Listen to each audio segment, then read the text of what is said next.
Hey everybody, I'm Jane, and I'm with my friend Sarah, and you're listening to the Medium Curious podcast, the show that brings the magic of mediumship to the mainstream. We are two normal moms with normal lives who have had amazing experiences with mediumship. And we want to make this topic more accessible and relatable. We want to take away the stigma and the fear and share all the stories so you can find the magic in your own lives. We're going to talk about how normal mediumship is and how normal it is to hear from your loved ones. We're going to talk about techniques to make connection easier, and we're going to bring on other mediums and experts. And we're going to just regale you with all the synchronicities as they unfold. And we're even going to offer free readings to you, our listeners, so that you can see the magic that we get to see as we do this in our daily lives. So you want to get into it? Yeah. What are we talking about today, Sarah? So we want to share with you how we came online as mediums. So we kind of classified mediums into two different buckets.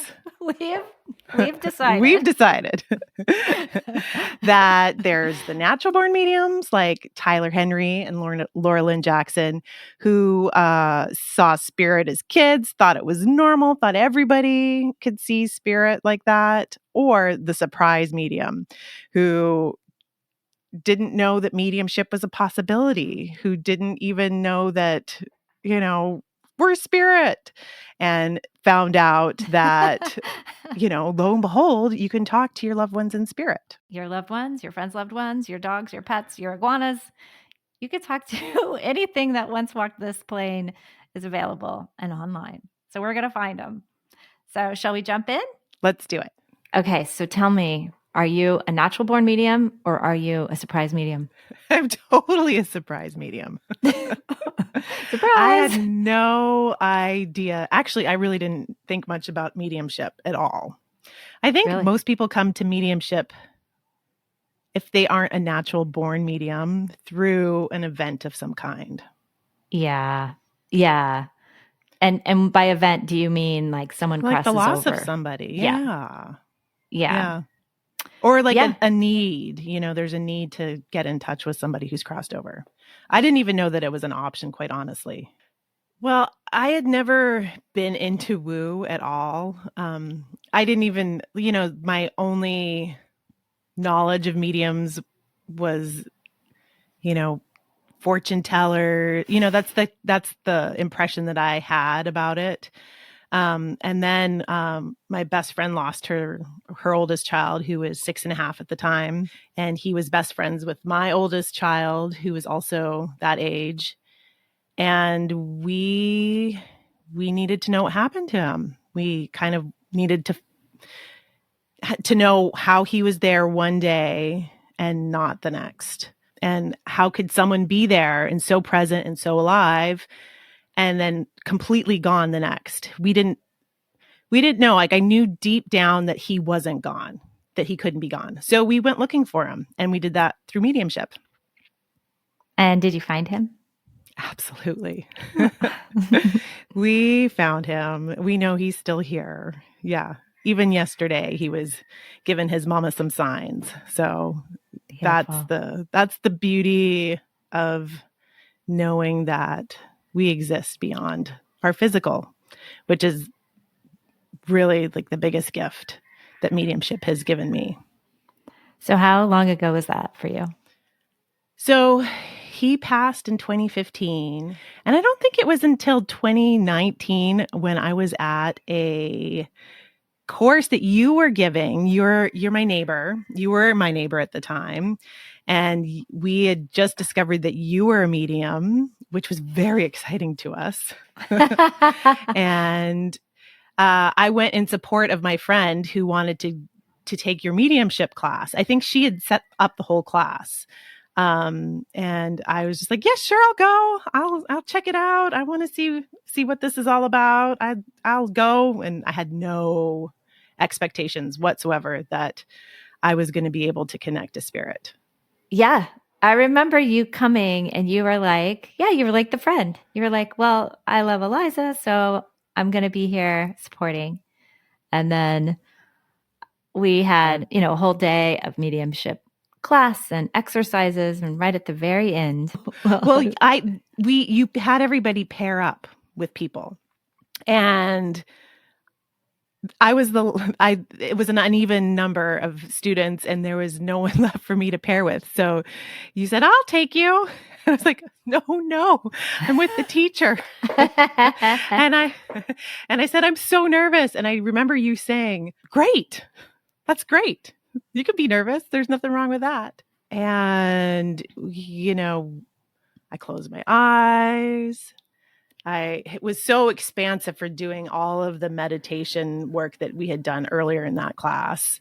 And just the energy in that class was so hopeful and warm and wonderful. And I closed my eyes and I was just like, okay, what am I sensing? And I saw a little head pop up in the corner. And I described it to you. I was like, okay, do you know someone who's bald? And I can't even remember exactly what it was. And you knew him, and I couldn't believe it. And I think I brought through some other things that you said all of a sudden I knew these things. You were like, "Oh, he's from the East Coast and he's a scholar." And you said like really amazing evidence. You had like, so listeners, this was my ex-boyfriend who left Earth, I want to say 2014-ish. And God bless him, he died very young. He was only in his 40s. And I was pretty mad at him because, we had a situation that many couples do where I was furious with him. And so anytime he would come through in a mediumship reading, I'd be like, go away. I don't want to talk to you. It sounds a little rude, but it's just true. And so because I knew Sarah as the super cool mom, like I've always thought Sarah was the coolest girl, and she was like the pretty mom on the playground, at school. And so I was like always kind of a little bit enamored with her. And so it was really fun to have her in my class. And then she's sitting across from me pulling in my ex-boyfriend. And so I was like, okay, fine. Kevin, you can come in. And so he did. And do you remember his message? Yeah, it was funny. He felt sheepish to me, which is also funny because I had never connected with anybody in spirit ever before. And I could feel that he felt sheepish. And I said, okay, a message. Come and visit me sometime. Yes, exactly. It was something like that. He said, come and see me sometime. Kind of like, I don't know. Who was that? This doesn't make any sense to me. Does it make sense to you? I said 100%.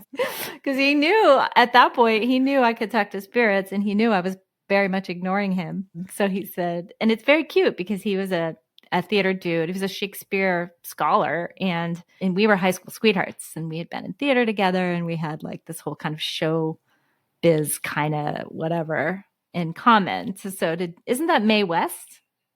I'd have to look it up, but come and see me sometime is kind of like a charming thing to say. And I was like, oh, he would totally say that. But then you also brought in my grandmother, remember? Yes. Kind of blew my mind. So you had like multiple spirits, and we were squealing. Like we were kind of losing it. We were so excited that the other woman I was co-teaching with was getting annoyed because we were like these two giggling girls in the corner. I could not believe how successful you were. I couldn't. We were just delighted. Yeah, it was so a delightful fun. Moment. Yeah. And then you gave me a reading, which actually was super meaningful. Actually, you'd given me the reading first before I tried.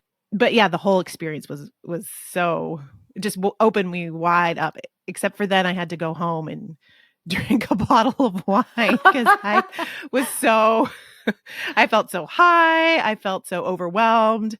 I didn't quite know what to make of it. And I was just like, oh, I don't even know what to do with this. And, had to go home and just bring it down a couple notches. Just bring it down a bottle's worth.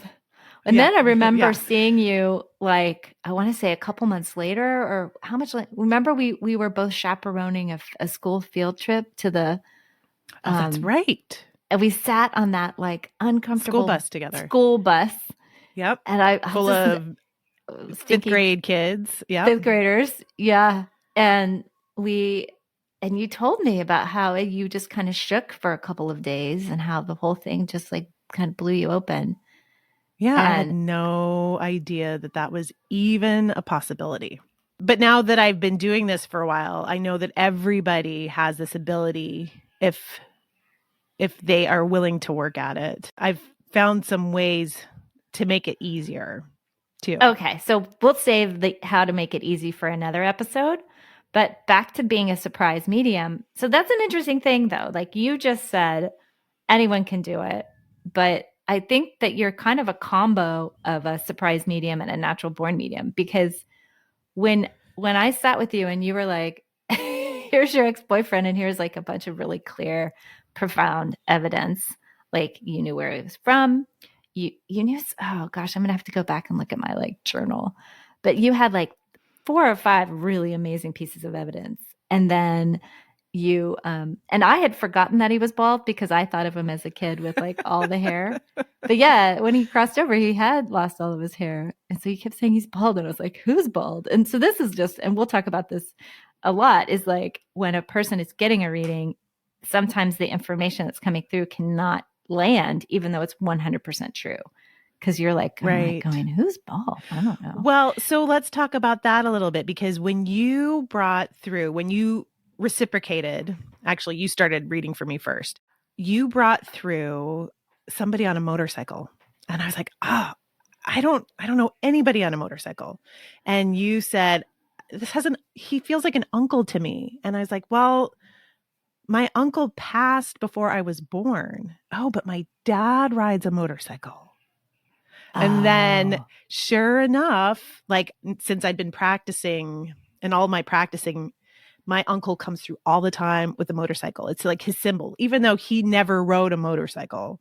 That was always his symbol after that. It's like, oh yeah, that's my uncle, who I never met, who died before I was born, but he's obviously there in spirit. And I think you brought through like a lot of details about my mom and dad's relationship, about my dad being, he was the first draft pick for Vietnam. You had no idea. Like you didn't know that I had an uncle that passed before I was born. And it just kind of blew my mind too. Well, isn't that the scariest moment? To even know that he was there, that he's there watching me and he's been a part of my life. He gave some details about, even piecing together little details. So he was talking about a white helmet. He kept talking about this white helmet. And I didn't know at the time during the reading you were giving me what he was talking. I was like, is my dad's motorcycle helmet white? I don't know. I can't remember. But I was riding kids later, a couple weeks later, and my son, who is a crazy daredevil on a bike, has a white helmet. And he did this crazy move where he rode up onto the side of a bike path and he wiped out. He had a big, bad wipeout. And it scared me. And my uncle, as I was hopped off my bike to go see if he was okay, because he landed hard. I went to go check on him. I could flash in my head the white helmet back from the reading a couple weeks ago. It's like, oh, my uncle's like still letting me know that he's with me. Wow. And I was able to connect the dots between the white helmet you said in the reading and my son riding his bike, wiping out. He was fine. He was totally fine. It just really shook me up. That's an example of how little bits from a reading, you don't know what they mean, but if you hold on to it later on, it'll make total sense. Yeah, right. And so then for those of you who are either curious about getting a reading or curious about becoming a medium, surprise medium, or whatever kind of medium you might be, the thing that is super tricky and kind of fun about this craft is this massive amount of trust that's required, because I'm talking about a white helmet and she's looking at me like, I don't know what the heck you're talking about, lady. And then I just have to keep going because I'm clearly seeing in my mind's eye a white helmet and I know I'm supposed to talk about it. And then ideally, there would have been some clarity about precisely what it was. But in the meantime, Sarah connected the dots weeks later or whatever the math was. So anyway, yeah, I agree. It's like, hold on to every spirit knows what it's doing. is, sort of Right. what I keep learning over and over again as a medium. Spirit knows what it's doing. If the human in front of you doesn't know, that's okay, because spirit knows. Yeah, it was very cool. Very, very cool. And also in that reading too, you brought through an ex-boyfriend of mine as well. And it was a very healing reading for me because I'd always kind of worried about him. He had crossed, a couple years before that. And it was just nice to hear from him. And I think what you brought through, he had had an accident and people weren't quite sure whether or not his crossing was intentional or not. And in the reading, you brought through that it was not intentional. And that actually was that was an important thing for me to know. I'm not sure if you remember that reading or not, but I was trying to look back in my mind to see if I could see it or just connect to him. But so it was like, was it an overdose? It wasn't an overdose, but I think he was really high when it happened. Oh, that's right. That's right. Yeah. It had something to do with, so that was the sort of tricky, like he was like, I can take some ownership, but I didn't do it intentionally. And that's what people wanted to know was like, was it an actual suicide or was it, did he die by suicide or did he just have a terrible accident? And Domino, the dog, and I want you to know that it was an accident. Yeah. Domino is piping in here. So Jane, are you a natural born medium? Are you a surprise medium? I know the answer to this. I'm pretty sure you're a natural born medium. So you can ask the question and answer it. Yes, I guess that's true-ish. I've always been really into it. And I didn't necessarily I feel like a lot of natural born mediums that I hear about, have been seeing dead people since they were 6, kind of thing, like Sixth Sense. But for me, I've always been really interested in supernatural, otherworldly, like the librarians at the library where I grew up in Houston would stack a bunch of books about witches, and if there were books about mediums that were like designed for the YA crowd, I would have been like all over it. So just any book about magic or I guess is supernatural the right word? Yeah. So you were open to it and you knew what it was. And fascinated. And then in my 20s, I have a family member who sort of introduced me to this world really in a pretty focused way. Like she taught me how to talk to my guides and she turned me on to this really amazing teacher who's a shaman and was brought up through the shaman tradition of Hawaii, which is actually where I live now. And so yeah, I have had multiple sort of encounters with these worlds, but all the while like building my career as a filmmaker and being that gal. But then exactly 10 years ago, I had an experience that, made it really clear to me that this is what I am. I am a medium, but it wasn't until now that I actually came out as a medium. So unlike me, who was in a class taking a mediumship course, you saw spirit on your own without intentionally trying to. Exactly. So that was and how like you came to it. And like you, it was a dear one who was young, was a child essentially.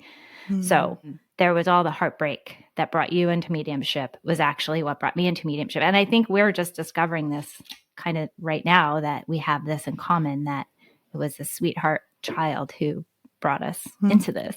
For me, it was my nephew who was 14 when he crossed over. I saw him and, we can talk about this more later, but clairvoyance, the the ability to see, is one of my stronger clairs. That's going deep. That's getting into to mediumship 101. But essentially, I could see him in a way that you see someone out of the corner of your eye. So I sort of knew that my nephew was at the funeral, and I'll tell that whole story at some point. But it was really profound, and I had to figure out what to do with that information. And also at that same weekend, when I saw him, he started kind of pulling on my ear and asking for me to translate what he was saying to me to his mom, which felt really wow. intimidating and not something I was capable of doing at that moment. But eventually I came to be able to do that and realized, and, basically like top line, top level, realizing that this was so important. Like I always say that my nephew Mitchell really brought me online, because what would be more important than telling the mom of, sorry, I'm going to get emotional, of someone who's crossed over? It's kind of the whole damn point, is to be of service in that way. Sure. Yeah. And what a gift, This probably won't be the only time we cry on this podcast. Yeah. I think tears are going to be We're here part for of it. Yep. Ooh. That's right. So what else are we doing with this podcast, my friend Sarah? It's just limitless what we can do with this podcast. I'm excited to talk about all things mediumship and what that implies. I'm excited to talk to experts. I'm excited to talk to other mediums. I'm excited to hear other people's stories, how they came online, or big aha moments they had through mediumship, or how mediumships changed their lives. What about you? What are you excited about? I'm actually excited to talk about the science of consciousness, and how, even though the mainstream kind of rejects mediumship, I don't think it oughta, and kind of get into why, like what's true about quantum physics, and how the science really actually has aligned with, I don't even know what to call us. I don't like to call us woo, but we are woo. What are we? We're in the metaphysical world, and there's such a weird separation between sort of that realm of like studying consciousness and angels and guides and all this kind of good stuff, and the science world. And so I guess my dream come true for this podcast would be to kind of build a bridge between the sort of the normal mainstream world that doesn't necessarily align to this, and the world that you have recently entered and I've been in for some time, of like the magic and the woo and like the incredible things that we have learned are true through synchronicities and signs and powerful body experiences of like energy running and, all this fun stuff that we'll get to talk about. So everything you said plus science. Plus science, yeah. And I also want listeners to know that some of the experiences that they've had or they've noticed in their own lives could be spirit as well, and the excitement that knowing that the possibility is there. Can I share a really quick story before we close this first episode? Of course. Okay, so yesterday, my sweet husband, who is the cutest, was golfing. So I live in Kauai, and I know that is an extremely fortunate truth about me. And he knows it too. And he was golfing on this extraordinary golf course. He actually works for the golf course, which is how he has the benefit of being able to jump on a Sunday afternoon. And he felt his dad. He knew his dad was with him. I know. And he was looking around, and of course, for anyone who's been to this island or even Hawaii in general, it's pretty much paradise, and it is feel like heaven. Like you'll go like, oh, I'm pretty sure this is what heaven feels like. And he just felt his dad, and he said, so he came home, and of course he's married to a medium. That should be one of our podcasts, Married to a Medium, and we can bring on the husbands. But oh yeah, I love that. Right. But, he came home and he goes, do you feel like it's possible that he was actually like with me? Like he said it was almost like he was like, he could, like his dad was seeing his world through him. And this is a boy from Chicago, guys, who's like grew up Catholic. Oh, that's so great. Isn't it so cute and real? I mean, it was very special. And of course, right then I could pop over and check with Papa Joe, who was like, 100%. And he's always with Joe and my son when they're golfing. But this was like a little bit more profound because Joe was alone and he could really tune in and he could feel his daddy. So super special. So that's the kind of stuff, right?